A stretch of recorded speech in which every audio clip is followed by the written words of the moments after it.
দেখো অঙ্কটায় কি বলেছে, যে একটা স্কুল এক্স ছিল, যেখানে করে 30% স্টুডেন্ট কি হয়েছে, ফেল হয়ে গেছে। নাহলে একটা স্কুল ছিল স্কুল এক্স,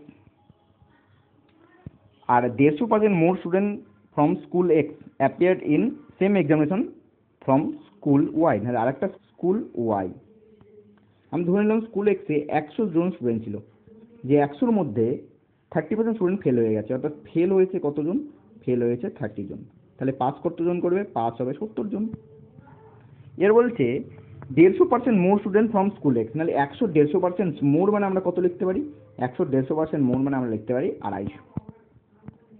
150% মোর মানে কত, 250, ঠিক আছে। নাহলে 250 জন হচ্ছে ওয়াই এ থেকে অ্যাপিয়ার হয়েছে, যেখানে করে if 80% total number of student who appear from x and y passed, অর্থাৎ টোটাল নাম্বারের 80% কি হয়েছে, পাস হয়েছে। নাহলে 250 আর 100 কত হয়ে যাচ্ছে, 350। 350 যদি আমরা 80% বার করি, 0 0 0 0 কেটে যাবে, আমাদের অ্যান্সার বেড়ে যাবে 280। 280 হচ্ছে, যেখানে করে স্কুল এক্সে 70 জন পাস করে গেছে, তাহলে 280 থেকে 70 বাদ দিলে পড়ে থাকলো 210 পড়ে থাকবে। তাহলে স্কুল ওয়াই এ পাস করবে কতজন, 210 জন। 210 জন পাস করবে, এবং ফেল কতজন করলো, নাহলে ফেল করলো মাত্র 40 জন।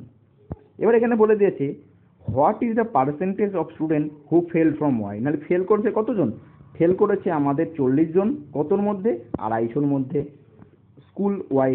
তাহলে 40 জন ফেল করেছে 250 এর মধ্যে ইন্টু 100%।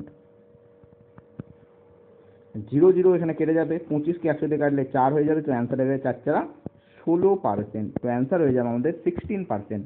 তাহলে অপশন সি হবে রাইট অ্যান্সার, যেখানে করে 16% ফেল করবে স্কুল ওয়াই থেকে।